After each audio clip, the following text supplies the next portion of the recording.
Hey, NASCAR fans, booming speeds when you see it at Xfinity Wi-Fi. There's booming speeds like the roar of a NASCAR engine on race day. It's as fast as a V8 motor and reliable as a great pit crew.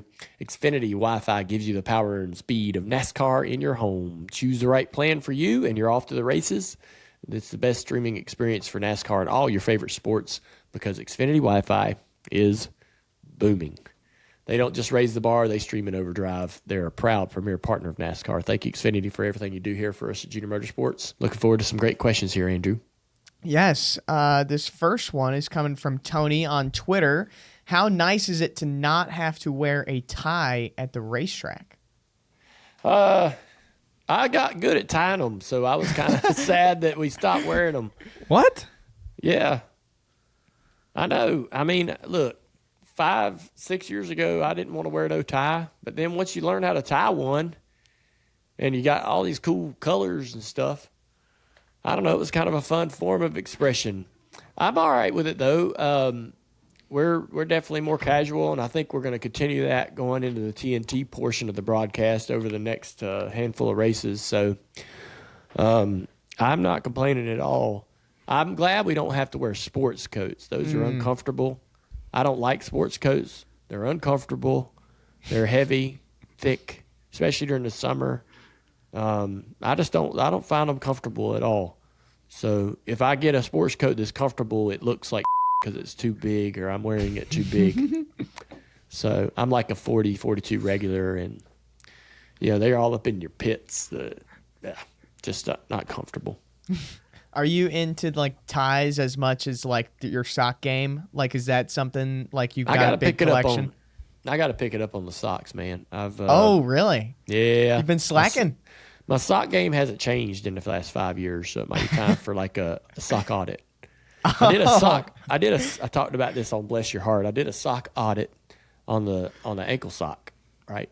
Got rid of all the stuff I had, brought in all new stuff off of Amazon. So it might be time for a sock audit on the long stuff, the dress sock. For the live fans, we've got Russell here today. Russell, where are you on socks? I'm a pretty basic sock guy. I'm more of like an athletic sock guy.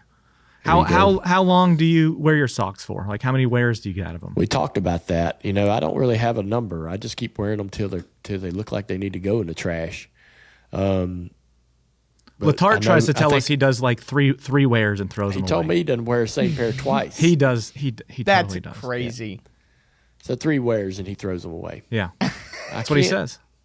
Like the cheap ankle socks, that you buy in bulk. Yeah, that's possible because they kind of wear out, and I wear them outside. I wear them out in the garage or out on the front porch or something, because I know they're just dime a dozen. So I don't mind that, but I hang on to. I could talk in length about socks, to be honest with you, but I don't. Do you have a particular brand? Do you have a particular brand? I don't. No, okay. I don't. I'll say this: when it comes to long dress socks, if it's tough to get over my heel, some of them are kind of small. Mm-hmm. It's like hard to get them on. Right in the freaking trash. Right in the trash. They don't stay. They don't stay in my house. I don't care if they're brand new. I don't care how cool they are, what they got on them. If they don't go on with ease, junk. Get them out of here. Russell, you are obviously like in the booth with Dale, and Dale, Rick Allen was talking on the podcast about a month ago, that you're going to have it different with 3 guys in the booth. Have you noticed it's different interacting with everyone in the booth, just in the immediate one, versus doing like 4 people in 2 booths? It is different. In the other, we used to have 2 and 2. You have a chance to talk to like Dale and Burton back in the days would talk for like a whole segment, and so I could talk to Rick and Steve all about like what we're gonna say next and that kind of thing. But still having 3 people is not a bad thing because you can talk to individuals while the other person's going. It's talent to be able to talk when other people are talking to somebody else, and it does not affect what you're saying. I think that's the hardest thing to do, and people don't understand how hard that is and how talented people are that are on TV. Have you noticed a difference, Dale? Like, is it easier just seeing everyone in front of you, like in the same room? It's more chaotic. It feels like, yeah. It's just it's to Russell's point. So when we were in split booths, each booth would have a little bit of a break here and there, and you'd have a minute to sort of gather your thoughts, maybe prepare like your chain, just sort of take a screenshot of where you're at, where the day is, and maybe what you thought the most important things were at the start of the race, how those have changed, or what's really important now, and to make sure your conversation and the information you're giving the viewer is valuable and dated, right? And so, I don't know, we don't really have that chance now. Now it's like as soon as the green flag drops, man, it's a sprint, but it's a long, you're sprinting at sprinting speed, but you got a long way to go, all the way to the finish line. It's fun as hell, though. Most fun thing I've done at the racetrack besides driving a race car. Well, that's good. Sometimes it's funner than driving a race car. Yeah, because you can just enjoy the chaos that's going on in front of you. You don't have to answer anything. Yeah. Okay, we got a question from the YouTube chat. Michael wants to know, I guess this is for both of you guys because you're broadcasting for so long, especially some of these cup races.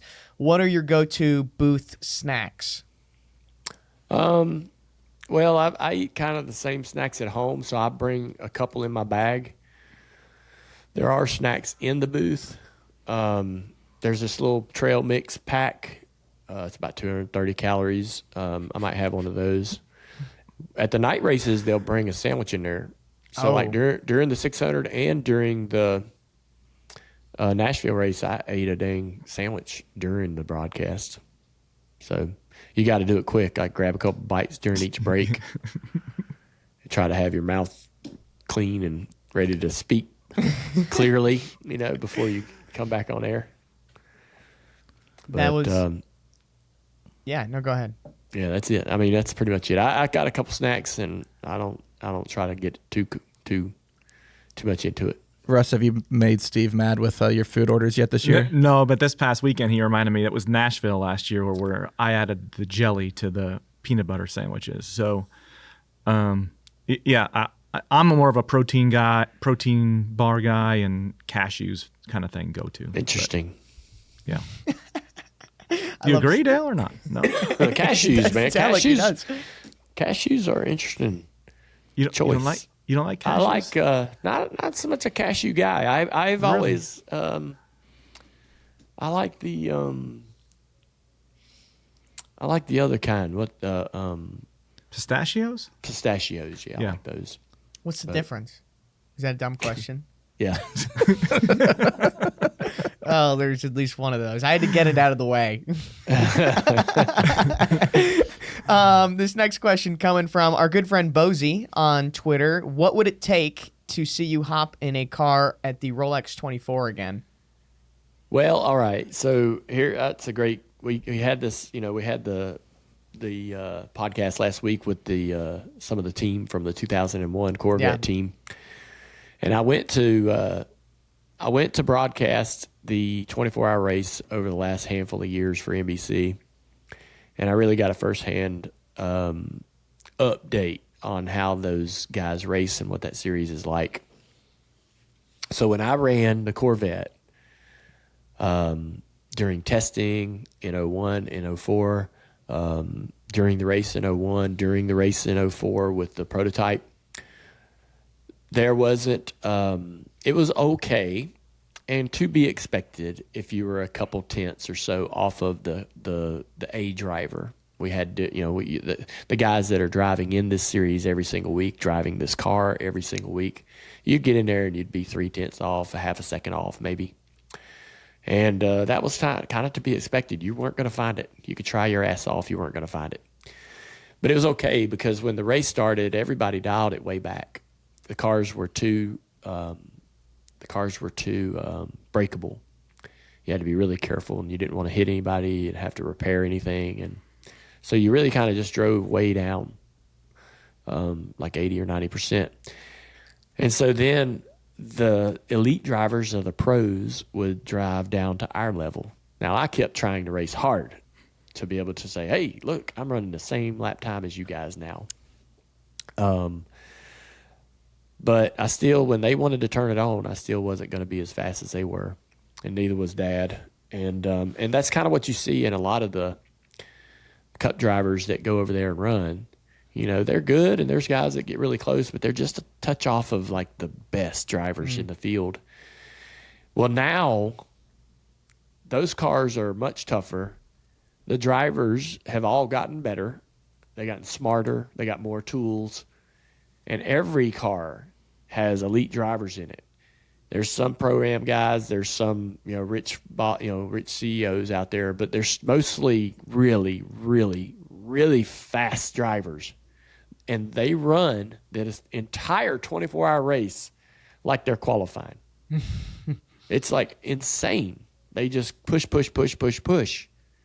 And so I wouldn't see myself at this age as a very valuable part of any kind of a combination of drivers to be able to go out there and compete. It's fun as hell, but you're going to find my ass probably at a 24-hour Lemons before I go back to Daytona and run that race. That's kind of my speed these days. The Lemons, remind me what those are. Those are like just the... You got a car that I think you got a limit of what you can spend on it. Everybody's out there to have fun. Yeah. You're going to be fixing this thing a lot more than you're actually going to be driving it. Is this the one where you can like trick the car up to like design it and make it look like whatever you want? There's a creative element. Yeah, okay. People do. But like all us sitting right here, us four could go race and have a great time. Well, let's do it. There was one of those races at the Roval during COVID when we were broadcasting out of the Charlotte booth, and it was insane to watch. Like just all different types of cars, and Letart's could not focus. Like that's why we went back to the racetrack. Wait, hold on. Letart couldn't focus? That's why we went back to the racetrack. That's a because shocker. He watched the whole lemon race instead of doing what he was supposed to do out Oh my gosh. I'm stunned. You remember that? Nope. Yeah. I remember the race going on, but I don't remember Steve being. Well, you were in a different booth again, so yeah. That was yeah. Oh wait, this was during a broadcast? Yes, oh yeah. We were broadcasting from the Charlotte Motor Speedway. Oh right. In COVID times. Well, yeah, that's gotta distract somebody. Good Lord. Welcome to the show. Speaking of distraction, Jesus. Okay, this next question is from Racing with Tim. And he wants to know, did your dad support any professional or college teams? Well, Atlanta Braves, big Atlanta Braves fan, knew a lot of the players, knew Bobby Cox, manager at the time, would text back and forth with them or communicate back and forth with them to the dugout, to the racetrack. He was a massive Atlanta Braves fan. Trying to think otherwise. Not so much. He didn't really have a team in the NFL. I remember when Washington was playing Oakland in the Super Bowl in 1983 or 84, and Washington were the defending champions in the NFL, and Oakland destroyed them. Theismann threw a pick six inside the 15-yard line. Guy just jogged into the end zone. It was Marcus Allen just destroyed Washington. Giant gaps, big runs. It was awful. I cried, I think. And Dad sitting over there cheering like hell. And he didn't even have he started the damn game. We were watching it in the living room together. He wasn't a freaking Oakland Raiders fan. But he thought he was just cheering for them because they were winning, I guess. But that pissed me off. College, I can't say that I remember him being particular about a team in college either. Yeah, but he loved the Braves. They were very the team and Dad. They were on top of exactly everything the Braves were doing. He had multiple players that he was friends with. Jody Davis was one of the players that he would hunt with, and that's I think how he became a big fan of the Braves. Jody was a catcher, and Jody would come to the NASCAR races, and I think Jeff Blauser and several other players Dad become friends with over time.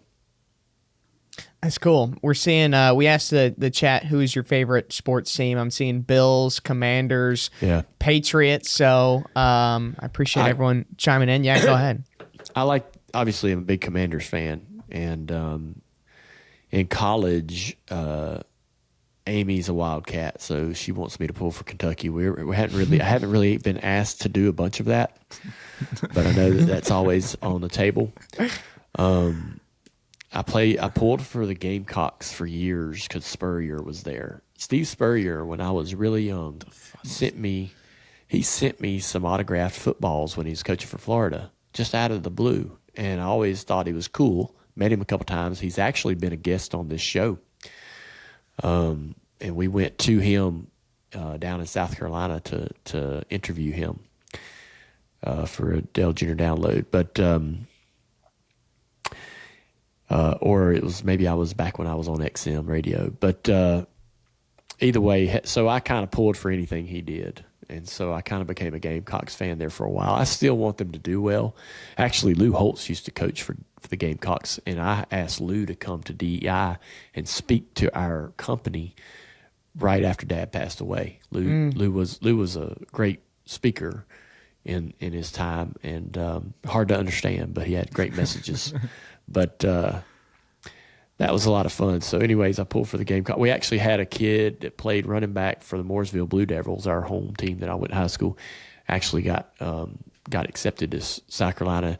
And when he was on the field, we were always watching to see what he could do. He rarely played, but it was pretty cool to have somebody from our school playing on the field for the Gamecocks. So at my core, I am a Tar Heel. No question. Like if you said, "Hey, what's the A team for you?" I'm a North Carolina Tar Heel. I think that everyone, whatever state you're from, it's like an obligation for you to have to pull for that particular team. And I know there's a lot of teams in North Carolina, but no team is like the North Carolina Tar Heels. They are the North Carolina team. All the other ones are like that. They're the B, C, D, but the Tar Heels are it. And the Carolina Blue, man, it's beautiful. Can't be beat. You said that you asked Lou to come speak. So did he end up come speaking? What was it like? I donated some money to his charity. He came to speak to us, told us some great stories. I was just trying to find ways to help us morale-wise go into the next season. I don't remember exactly when he came. It might have been immediately after Dad passed away. Maybe it was in the middle of the season. Maybe it was going into 2002.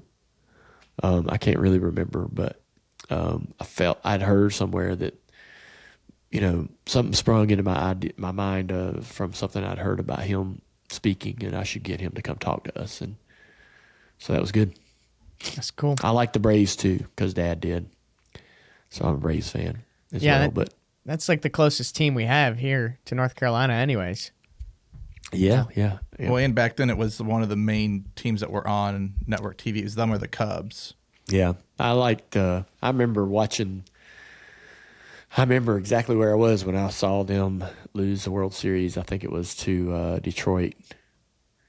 Who could Kirby Puckett play for? Minnesota. I'm sorry, it was Minnesota. And Herbeck. They lost to them, and I remember being at the beach on the North Carolina coast with a friend of mine and watching them lose. We thought for sure they were going to win the series, but yeah, it's been fun being a Braves fan. I'm not Chase Elliott level of Braves fandom, but I know that's a massive deal for him. Yeah, 100%. Well, that is a good place to wrap Ask Junior this week. Well, appreciate it, everybody. Thanks for tuning in. Sorry that I'm under the weather today and not in the studio, but got to be with the family when I can. I'm working this summer, so we won't be down here at the beach doing a bunch of remote shows. I'll be at the studio throughout the summer and back home, but got a chance to skip down here for a couple of days. Thanks to Xfinity for supporting us here at Dirty Mo Media and at the Dale Jr. Download and bringing us the Ask Junior segment every single week. They're a great partner. I'm using all of this technology right here with Xfinity Wi-Fi. I'm a customer and very happy with my service. The speeds are incredible. And Their Wi-Fi is fast, and the NASCAR fans, we know what fast is all about, and we want it as good as it could possibly be. And Xfinity Wi-Fi isn't just fast, it's booming. And you can choose the right plan for you, and you're off and running, and you'll have the best streaming experience for NASCAR and all your favorite sports. They don't raise the bar, they stream in overdrive. Xfinity is a proud premier partner of NASCAR, and they may email you out of the blue one day and say, hey, for no extra charge, we're going to bump your speeds up. Because I know a couple of myself and several other customers around this area have gotten those, so that's always nice. So thank you, Xfinity.